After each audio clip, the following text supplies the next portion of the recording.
Hello everyone, कैसे हैं आप सब। एक बार पुनः शिव कोचिंग क्लासेस पर स्वागत है। उम्मीद करता हूं आप सब अच्छे होंगे, मस्त होंगे, बेहतर होंगे और आप सभी की पढ़ाई बेहतर चल रही होगी। बच्चों, क्लास 12 केमिस्ट्री एनसीईआरटी में चैप्टर 3 चल रहा है, जिसमें आज पढ़ने वाले हैं दर नियम या दर समीकरण। साथ में देखेंगे बच्चों दर स्थिरांक या वेग स्थिरांक या विशिष्ट अभिक्रिया की दर किसे कहते हैं, और जो आपका विशिष्ट अभिक्रिया की दर या दर स्थिरांक और अभिक्रिया के दर में क्या डिफरेंस होता है, इस पर चर्चा करेंगे। ठीक है बच्चों, आज जो दर नियम या दर समीकरण है, इसका निर्धारण हम करते हैं द्रव्य अनुपातिक क्रिया के नियम से। किससे बच्चों? द्रव्य अनुपातिक क्रिया के नियम से। द्रव्य अनुपातिक क्रिया का नियम होता क्या बच्चों?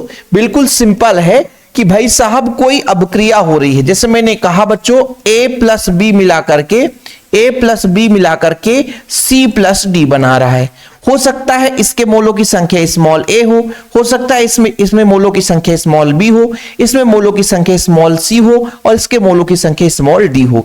तब इसमें जो अभिक्रिया हो रही है, तो अभिक्रिया की दर तो सबको पता है कि अभिक्रिया की दर है क्या भाई। अभिक्रिया की दर ये है कि समय के साथ कितना अभिकारक का सांद्रण में कमी होता है या उत्पाद के सांद्रण में वृद्धि होती है। अभिक्रिया की दर आपने पढ़ा है, लेकिन द्रव्यानुपातिक क्रिया का नियम क्या कहता है कि जो अभिक्रिया की दर है बच्चों, अभिक्रिया की दर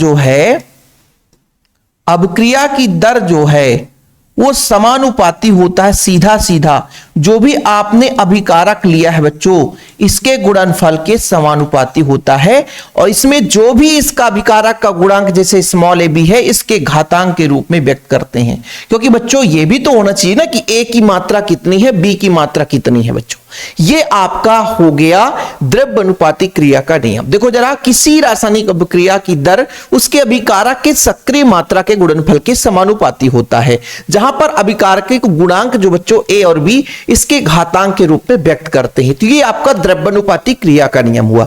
इसी के आधार पर हम दर नियम या दर समीकरण की बात करते हैं। देखो बच्चों, अभी यहां पर संतुलित करने के लिए हमने कहा a मोल कैपिटल A का है, b मोल कैपिटल B का है, स्मॉल c कैपिटल C का मोल की संख्या है।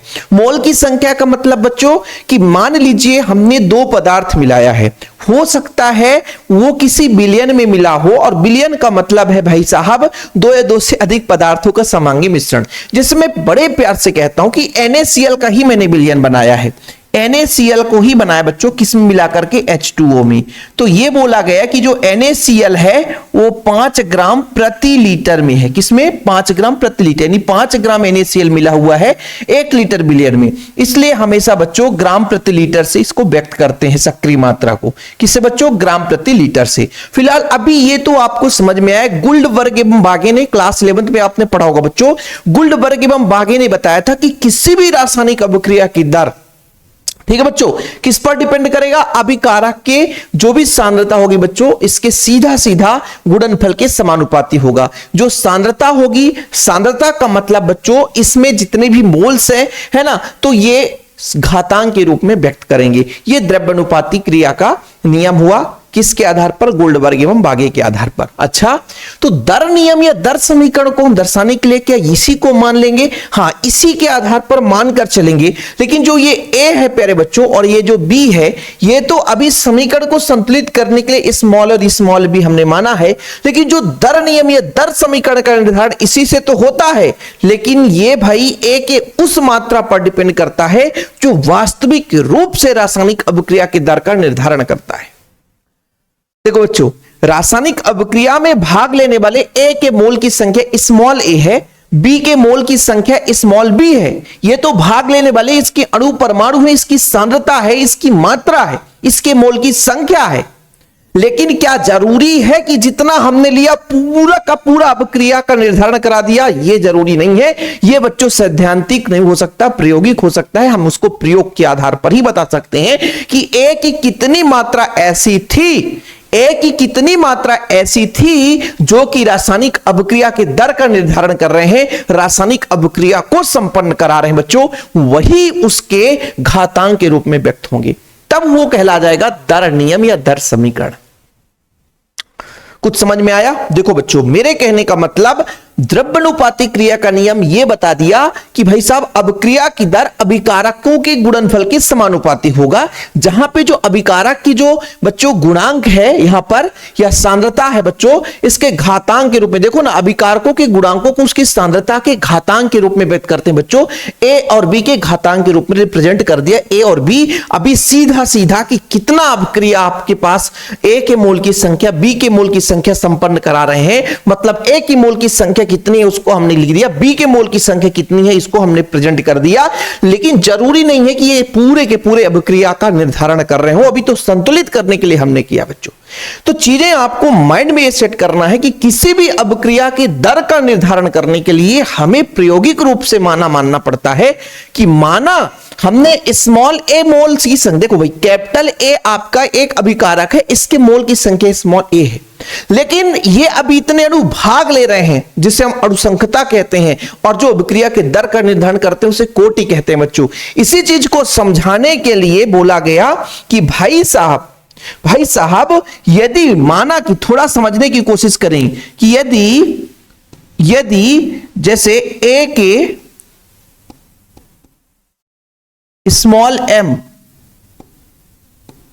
मोल व बी के स्मॉल एन मोल अभिक्रिया को संपन्न कराते हैं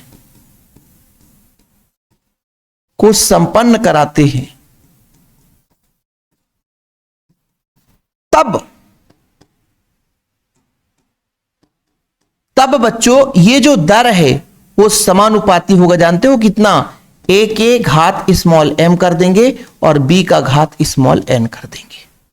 ये ऐसा क्यों कर दिया सर? हम तो गुस्सा हो गए, ऐसा आपने कर दिया हम गुस्सा हो गए। ऐसा क्यों गुस्सा हो गए जानते हैं क्यों सर? क्योंकि यहां स्मॉल ए स्मॉल बी किया, यहां स्मॉल एम और स्मॉल एन कर दिया।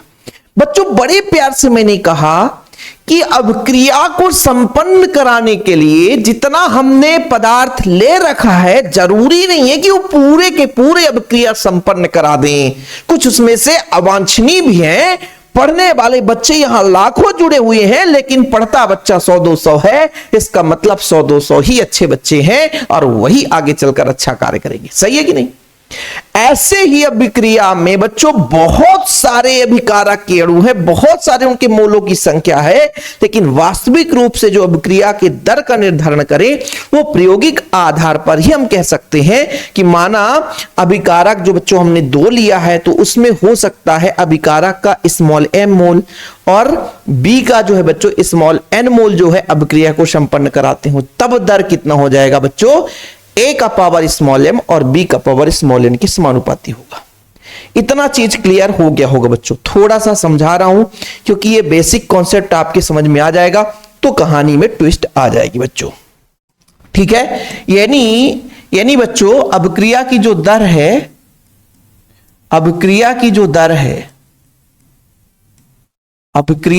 दर है बच्चों वो समानुपाती हमने बोल दिया कि स्मॉल ए का पावर स्मॉल एम और बच्चों कैपिटल बी का पावर स्मॉल एन है। या ऐसा लिख सकता हूं कि दर जो है बच्चों यहां पर आपका के ए का पावर स्मॉल एम और बी का पावर स्मॉल एन हो गए बच्चों। जहां बच्चों के जानते हैं क्या है? ये वेग स्थिरांक है, इसी को बोलते हैं वेग स्थिरांक। क्या बोलते हैं बच्चों? वेग स्थिरांक है, वेग स्थिरांक या बच्चों या वेग स्थिरांक की जगह दर स्थिरांक कह सकते हो बच्चों।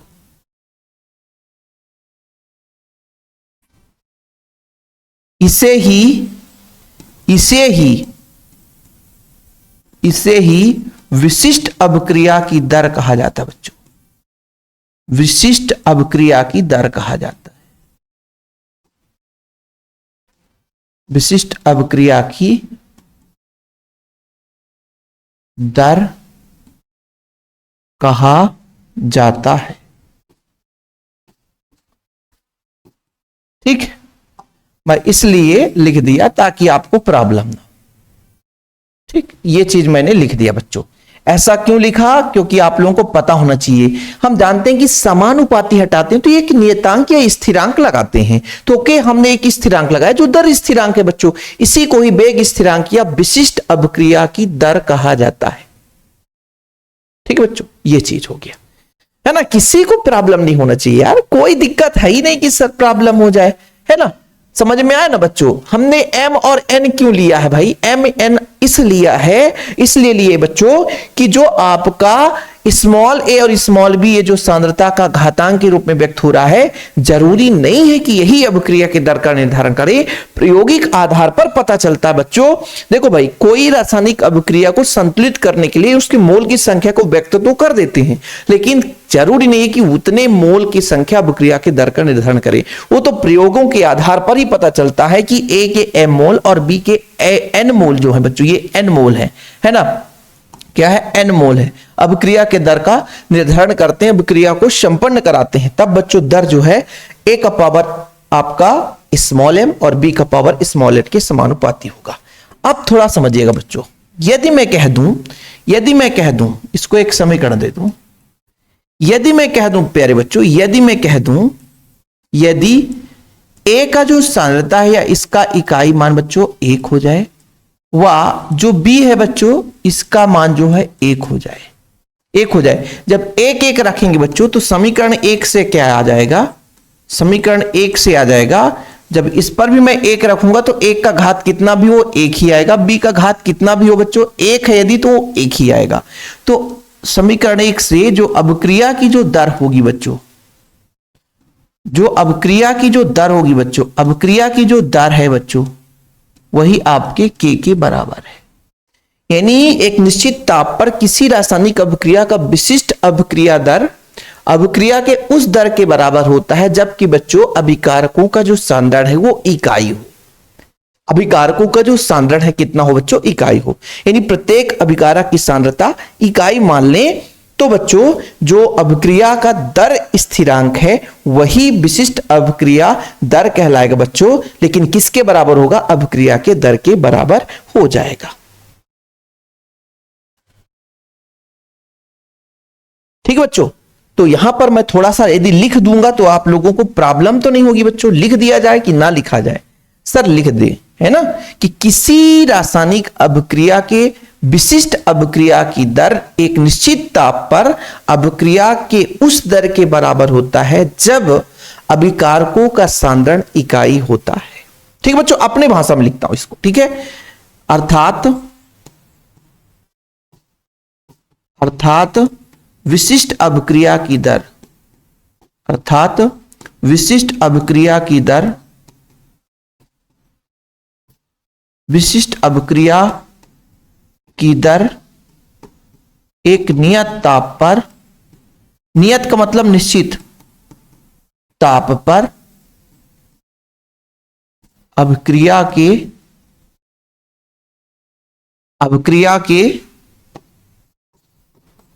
दर के बराबर होता है।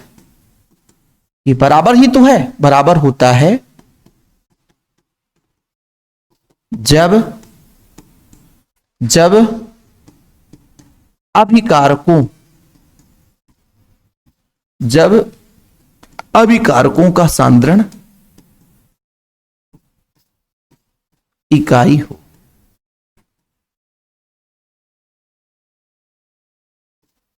ठीक, ये चीज बच्चों, यानी के का मान जो है अभिक्रिया की दर के बराबर, इस के को ही तो हम बोलते हैं बच्चों विशिष्ट अभिक्रिया की दर, है ना, विशिष्ट अभिक्रिया की दर। इसी को तो हमने पहले भी बताया कि ये विशिष्ट अभिक्रिया की दर है, विशिष्ट अभिक्रिया की,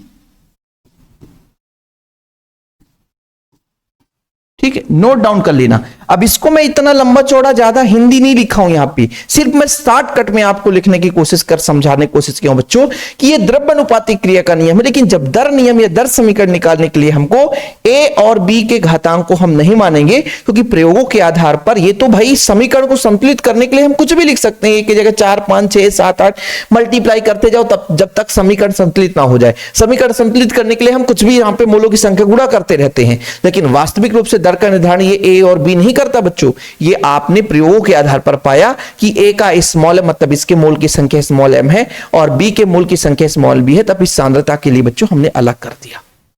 इसको भी स्क्रीनशॉट ले लेना बच्चों, ठीक है। अब इससे मैं कह देता हूं थोड़ा सा, इससे मैं बोल देता हूं बच्चों कि जो आपका दर समीकरण है बच्चों, ये जो दर समीकरण है, ये जो दर है, ये दर है। दर का मतलब क्या होता है बच्चों कि समय के साथ अभिकारक के सांद्रण में कितना कमी होता है या उत्पाद के सांद्रण में कितना वृद्धि होता है बच्चों, यानी समय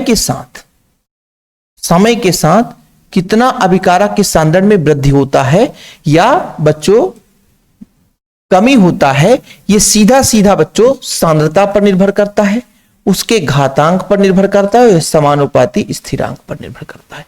ये आपका बच्चों बड़े प्यार से इसको आप लोग, है ना, इसको आप लोग नोट डाउन कर लो, ठीक, ये काम आएगा। अभी हम आपको समझाएंगे बच्चों, यहां तक क्लियर हो गया होगा।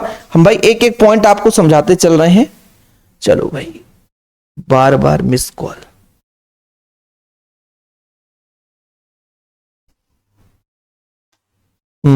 चल रहा है ना, कोई दिक्कत तो नहीं यहां तक किसी को, है ना बच्चों।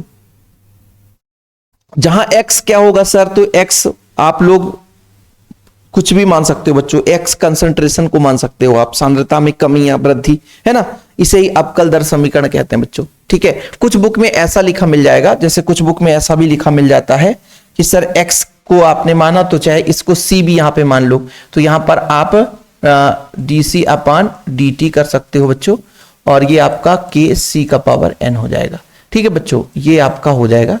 इसी को बोलते हैं अवकल दर समीकरण। कोई दिक्कत नहीं है, इतना आप लोग नोट कर लेना, ये काम का चीज है बच्चों, ये काम का चीज है, ठीक है। कभी कभी c अपान dt रहेगा, या तो सीधा कंसंट्रेशन ये भी है, कंसंट्रेशन ये भी है, सांद्रता ये भी है। आप लोगों ने अभिक्रिया का दर पढ़ा है बच्चों, किसी भी रासायनिक अभिक्रिया की दर होती क्या है, समय के साथ अभिकारक के सांद्रण में कमी, जैसे माइनस लगा देंगे इसका मतलब अभिकारक के सांद्रण में कमी हो रही है, यदि प्लस लगा दिए तो अभिकारक के सांद्रण में वृद्धि हो जाता है। इसी को बोलते हैं बच्चों अवकल दर समीकरण। क्या बोलते हैं, अवकल दर समीकरण, ठीक है। कोई दिक्कत तो नहीं है यहां तक, किसी बच्चे को प्रॉब्लम तो नहीं है, ये नोट डाउन कर लेना, ये आगे चलकर काम भी आता है।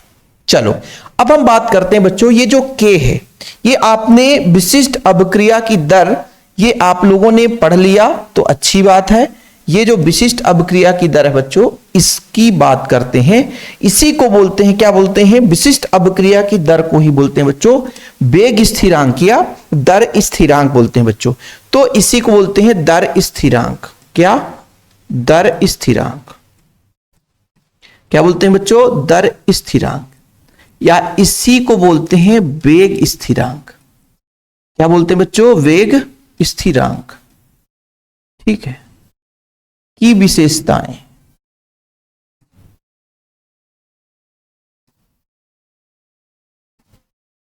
ठीक है बच्चों, ये कहां से आता है, तो जैसे मैंने कहा कि जो दर है बच्चों वो सीधा सीधा है के सी का पावर एन की, यानी जो यहां पे ये जो के है बच्चों, यही आपका विशिष्ट अभिक्रिया की दर है या वेग स्थिरांक है।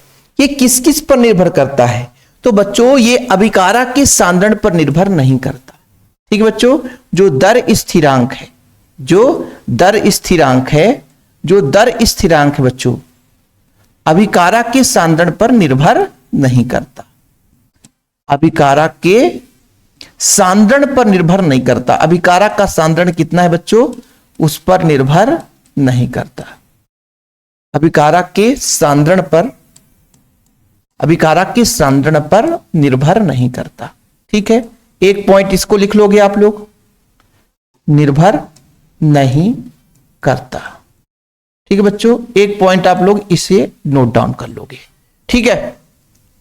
इसके बच्चों इकाई का हम बात करते हैं, तो जो दर स्थिरांक है इसकी इकाई अभिक्रिया की कोटि के आधार पर निकालते हैं बच्चों, यानी जो दर स्थिरांक की इकाई जो हम मापते हैं बच्चों, दर स्थिरांक, दर स्थिरांक की इकाई जो है, इकाई जो है बच्चों वो किस पर निर्भर करता है, अभिक्रिया की कोटि पर निर्भर करता है, अभिक्रिया की कोटि पर निर्भर करता है, की कोटि पर निर्भर करता है, पर निर्भर करता है। अब आप लोगों को लगेगा सर अभिक्रिया की कोटि क्या है?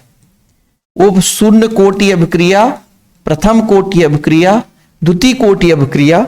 आगामी समय में हम लेक्चर लेकर आएंगे बच्चों, तभी आपको समझाएंगे। तीसरा जो बच्चों ये जो दर स्थिरांक है, दर स्थिरांक है, दर स्थिरांक है, इसका जो मान है वो ताप पर निर्भर करता है, ताप पर निर्भर करेगा। ठीक बच्चों, तापमान बढ़ाओगे तो दर स्थिरांक का मान बढ़ जाता है। और जो चौथा पॉइंट है बच्चों, केवल चौथा पॉइंट लास्ट पॉइंट है, यदि दर स्थिरांक का मान बढ़ाओगे, के का मान बढ़ाते जाओ तो अभिक्रिया की दर बढ़ेगी। दर स्थिरांक का मान अधिक होने पर, का मान अधिक होने पर बच्चों, यदि दर स्थिरांक का मान अधिक होने पर, अधिक होने पर अभिक्रिया की दर,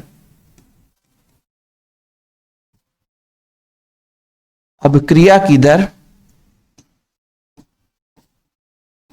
बढ़ जाती है। कुछ चीजें याद भी करना बच्चों, तो इसे आपको याद करना पड़ेगा। ठीक है, ये चार आप प्रॉपर्टी लिख लो। चार प्रॉपर्टी काम का है, इसलिए मैं कहता हूं इसे लिख लो। काम का नहीं होता बच्चों तो मैं कभी नहीं कहता, जो काम का है उसे लिखना ही पड़ेगा। ठीक है, ठीक, चारों गुण लिख लेना बच्चों। और हम आज आखिर में बात करेंगे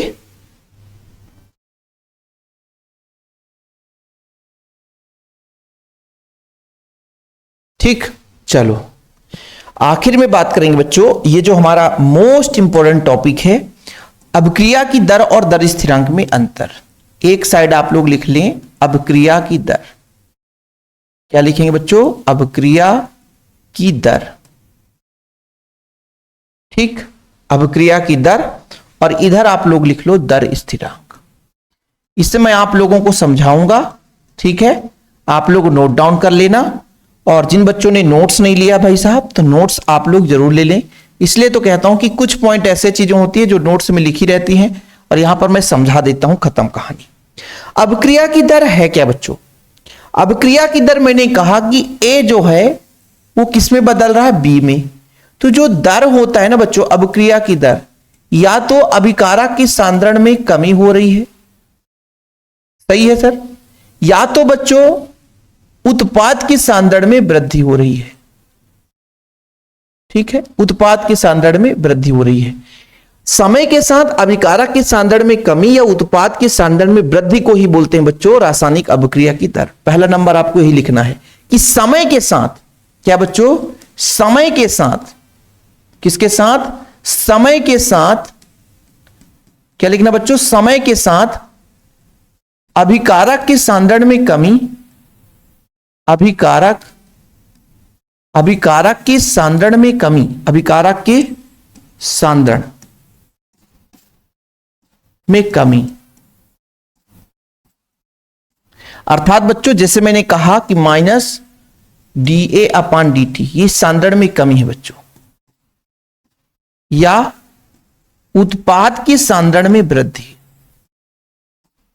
उत्पाद के सांद्रण में वृद्धि, उत्पाद के सांद्रण में वृद्धि। अर्थात बच्चों प्लस ये बी है बच्चों, तो dB/dt। समय के साथ अभिकारक के सांद्रण में कमी या उत्पाद के सांद्रण में वृद्धि, सांद्रण में वृद्धि क्या कहलाता बच्चों? अभिक्रिया की दर कहलाती। अभिक्रिया की दर कहलाती है। बड़े प्यार से लिख लेना आप लोग, अपने भाषा में लिखवाता हूं ताकि परेशानी ना हो। यदि कोई भी रासायनिक अभिक्रिया संपन्न हो रहा है तो समय के साथ अभिकारक की सांद्रण में धीरे धीरे, भाई दूध से दही बना रहे हो तो धीरे धीरे दूध में कमी आएगी बच्चों, और दही की मात्रा में वृद्धि होगी। सिंपल है बच्चों। ठीक है, जबकि आपका दर स्थिरांक क्या है? जैसे आपने कहा एक दर समीकरण है, दर समीकरण को हमने रिप्रेजेंट किया कि मान लीजिए आपका ये dC/dt है, तो ये बच्चों kC⁴n है। तो ये दर समीकरण में क्या है? एक स्थिरांक बच्चों। तो दर स्थिरांक क्या कहलाता है? दर स्थिरांक क्या कहलाता है बच्चों? तो ये है कि भाई दर समीकरण में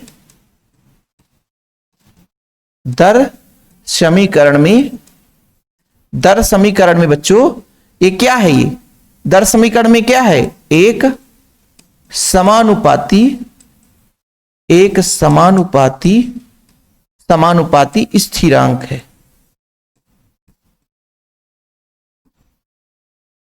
समानुपाती स्थिरांक है। सीधा सीधा मैंने कहा कि जैसे मान लीजिए आपने कहा कि dx/dt, ठीक है बच्चों, और मैंने कहा भाई k जो है c का पावर n है, जहां k क्या है, एक k क्या है बच्चों, k क्या है, एक स्थिरांक है। या यहां पे c कर सकते हो, a कर सकते हो, b कर सकते हो, जो करना है कर लो यार, परेशान मत होना। ठीक है, इतना लंबा चौड़ा क्यों कर रहे हो सर? देखो भाई थोड़ा सा भी इसको आगे बढ़ाते हैं। ठीक, आप लोगों को ऐसे भी याद हो गया होगा कि आज मैं क्या समझाने वाला हूं। थोड़ा आज का जो पार्ट है बच्चों वो थोड़ा सा थ्योरेटिकल है और इसे याद करने वाली बात है, इसलिए मैं कहता हूं कि कुछ चीजें जो है याद करने वाली चीजें याद करना ही पड़ेगा। अब बच्चों ये जो अभिक्रिया की दर है इसकी इकाई बताओ जरा, इकाई बताओ बच्चों, इकाई बताओ। तो इसका मैंने बताया था मोल प्रति लीटर प्रति सेकेंड, है ना। और बच्चों और बताओ, इसकी जो इकाई है, इसकी इकाई बच्चों कोटि के आधार पर करेंगे। किसके आधार पर बच्चों? कोटि के आधार पर। शून्य कोटि पर कितना होता है, प्रथम कोटि पर कितना होता है, द्वितीय कोटि पर कितना होता है, तृतीय कोटि पर कितना होता है। तो अभिक्रिया के दर स्थिरांक का जो इकाई है बच्चों, अभिक्रिया के कोटि के आधार पर निकाला जाता है। ये कैसे बताओगे सर? जब अभिक्रिया की कोटि पढ़ा देंगे। और अभिक्रिया की कोटि और अणुसंख्यता में 1 मिनट का काम है। हमने कहा कि जितने भी अणु भाग ले रहे हैं, अणुओं की संख्या अणुसंख्यता हो गई, और जो वास्तविक रूप से क्रिया का निर्धारण करेगा वही अभिक्रिया की कोटि होगी। अब बोलोगे सर आप प्रूव करके बताओ, तो मैं नहीं कर पाऊंगा जब तक कि उसको प्रैक्टिकल ना करें बच्चों, जब तक कि उसको प्रैक्टिकल ना करें। तीसरा जो है बच्चों, यदि ताप बढ़ाएंगे तो सीधा सीधा अभिक्रिया की दर बढ़ेगा। और बच्चों जब इसमें हम ताप बढ़ाते हैं तो ये भी बढ़ेगा, लेकिन एक समान बढ़ेगा, एक समान की दर से धीरे धीरे मान बढ़ेगा। ठीक है बच्चों, ये चीज हो गया। 3 ही अंतर काफी है। एक और अंतर आपका है बच्चों, 4 अंतर टोटल है।